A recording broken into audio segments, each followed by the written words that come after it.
For a second straight day, striking transit supervisors have brought Metro Vancouver bus and SeaBus service to a halt. The strike has forced 300,000 people who rely on the system every day to find another way to get to their destination, leading to a whole string of other traffic troubles. Our Grace Key joins us live tonight with more. Grace, the strike is supposed to end early tomorrow morning. Any word on further job action? Yeah, the union did not give any indication on possible escalation on job action, and nothing scheduled in terms of talks either. Only the union saying they will be back at work tomorrow morning. We've got big delays for all your major routes like Highway 99. You're backed up solid from Highway 17. The transit strike brought another morning of heavy traffic. This isn't just taking a toll on drivers. After just 2 days of job action, some transit customers are losing their patience. How long did you have to walk today? 1 hour. For now, we are still figuring out what to do, how to travel. Businesses are also feeling the pressure. Nutjar on Annis's Island started its operations during the pandemic. With just 8 employees, any disruption can have a huge impact on its business. On Monday, they had to halt production. The decision of very few people ends up affecting companies like us, the small ones, the most.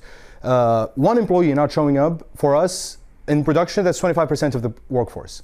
And those people that cannot show up to work, they're the most disadvantaged. The Surrey Board of Trade is hearing from its members about the challenges they're facing trying to get employees to work. This is an economic breakdown. So when you're taking a look at transportation system breakdown, it will harm the economy. And that's why we're asking the BC government to step in and to really label transit as an essential service. There are also all the transit operators, trades and support workers, and SeaBus operators who didn't work for 2 days. Unifor says 5,100 members aren't getting paid, and they're demanding compensation from the company. Well, our members honor picket lines wherever they encounter them. But what we're talking about here is an orderly shutdown communicated by TransLink and the company that they were taking steps to shut down the company. They were closing down maintenance. They were making sure that members didn't even have buses to drive. So rather than deal with the chaos that normally happens during a strike, they wanted to have the best of both worlds. Stick it to the CUPE members who are fighting for a fair deal, and then use the rest of the thousands of members of Coast Mountain Bus Company to go without pay and have workers fighting against workers. Okay, so if you take the bus, this is what the schedule looks like tomorrow. So the workers will be back at work at 3 a.m. Service should be back up at 3:30 a.m. Now, it's going to take some time to get things fully back up, but all service should be back up. They've kind of reassessed the situation. They should be back up by 5 a.m. tomorrow morning. All right, we'll see if that happens. Thanks, Grace.